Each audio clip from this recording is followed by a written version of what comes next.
खाकान नजीब साहब ने हमें ज्वाइन किया, हमारे मईशत है। खाकान साहब, गैस की कीमतें भी अब बढ़ गई हैं, क्या अब ये तमाम शराइत पूरी हो गई हैं IMF की? क्योंकि सियासत पे तो हम बात कर रहे हैं, लेकिन सर असल चीज़ जो चल रही है मुल्क में या मुल्क को चला रही है पूरी दुनिया में, वो मईशत ही होती है, और मईशत का बराह रास्त असर जो है वो सियासत पर पड़ता है। तो अब जिस तरह गैस महंगी हो गई, बिजली हमने पहले मरहले पर देखा था वो भी कर दी गई, तो अब IMF के प्रॉपर प्रोग्राम में जाने के लिए अभी जो अगले हमें किस्त मिलनी है स्टैंड बाय एग्रीमेंट की, उसके लिए हम शराइत पूरी कर चुके हैं सर? तो उसामा, आई थिंक कि ये तो सबको याद रखना चाहिए कि IMF से इनहराफ नहीं है। स्टैंड बाय अरेंजमेंट जो है ये पाकिस्तान का 9 माह का है, $3 अरब का है। इसकी पहली के 720 मिलियन डॉलर की यानी कि जो ओरिजिनल थी 1 बिलियन की, उसके बाद अब हमें इसका रिव्यू कंप्लीट कराना है। ये 30 सितंबर के टारगेट्स पे बेस्ड है। अगर आप वो डॉक्यूमेंट पढ़ें तो उसमें बारहा कहा गया है कि जो ओगरा की डिटरमेंट प्राइसेस हैं वो पास थ्रू की जाएंगी। वो 1 जुलाई को करनी थी, चले कोई बात नहीं, ऑफ कोर्स थोड़ा सा डिले हुआ है उसमें, पर वो कर दिया गया है। ये याद रखिए कि ये तो एक जुज़ है एनर्जी सेक्टर जो आप देख रहे हैं। पाकिस्तान का मालियाती खसारा यानी कि फिजिकल जो साइड है, पाकिस्तान की मॉनेटरी साइड और पाकिस्तान की एक्सटर्नल साइड, इसके सब के इंडिकेटिव टारगेट्स, क्वार्टरली बेंचमार्क्स, ये 30 सितंबर के सब डिस्कस होंगे जब 2 नवंबर ऑनवर्ड्स पाकिस्तान में मिशन आएगा।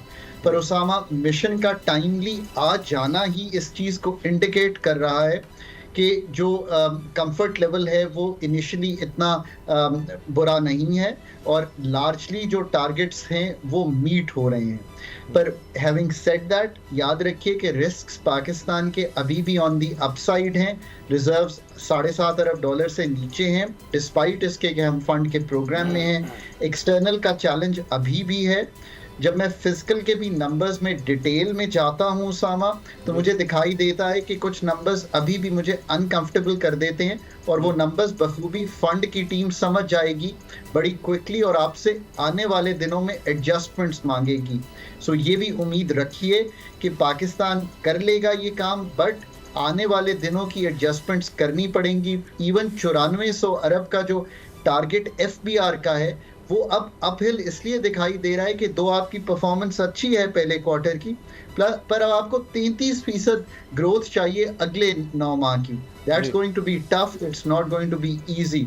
इसके साथ साथ एक्सपेंडिचर में ओवररन्स जो हैं वो दिखाई दे रहे हैं। 600 अरब हमने प्रोविंसेस से सरप्लस लेना है। सो ये एक बड़ा ही मेहनत तलब काम है। ये काम बहुत एक्सपर्टीज मांगता है, ये काम डे टू डे मैनेजमेंट मांगता है। आई रियली होप कि हम ये कर पाएंगे ताकि हम इस प्रोग्राम को कंप्लीट कर सकें मार्च अप्रैल तक। अच्छा खाकान साहब, दूसरे मेहमानों की तरफ जाने से पहले ये बताइए कि इलेक्शन के बारे में क्या IMF कुछ सोच होती है इनकी कि अगर इलेक्शन कुछ डिले होते हैं तो IMF उन नेगोशिएशंस में उन चीज़ों को लाता है, या उससे कोई कंसर्न नहीं होता IMF को?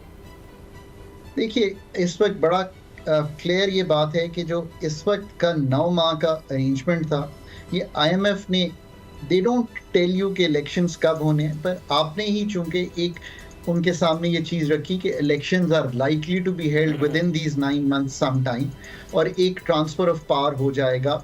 तो ये उन्होंने आपको 9 माह का एक प्रोग्राम दिया, बल्कि 3 साल के प्रोग्राम में आप नहीं गए, ताकि आप ये जो इस वक्त का आपके चैलेंजेस हैं, IMF एज अ डॉक्टर आपको उसकी तशखीस करते हुए ये 9 माह गुजार दे। आपका एक्सटर्नल बहुत डिफ़िकल्टी में था जब ये प्रोग्राम हुआ था। आपके रिजर्व्स $3 अरब से नीचे चले गए थे।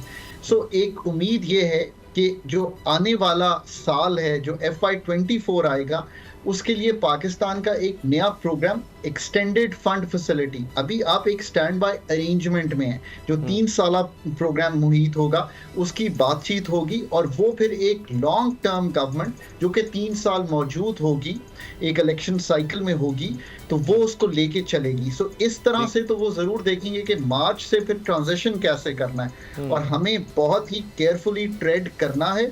पाकिस्तान की एक्सटर्नल रिक्वायरमेंट आज भी 23-24 अरब dollar plus a current account of 4-5 अरब डॉलर की है।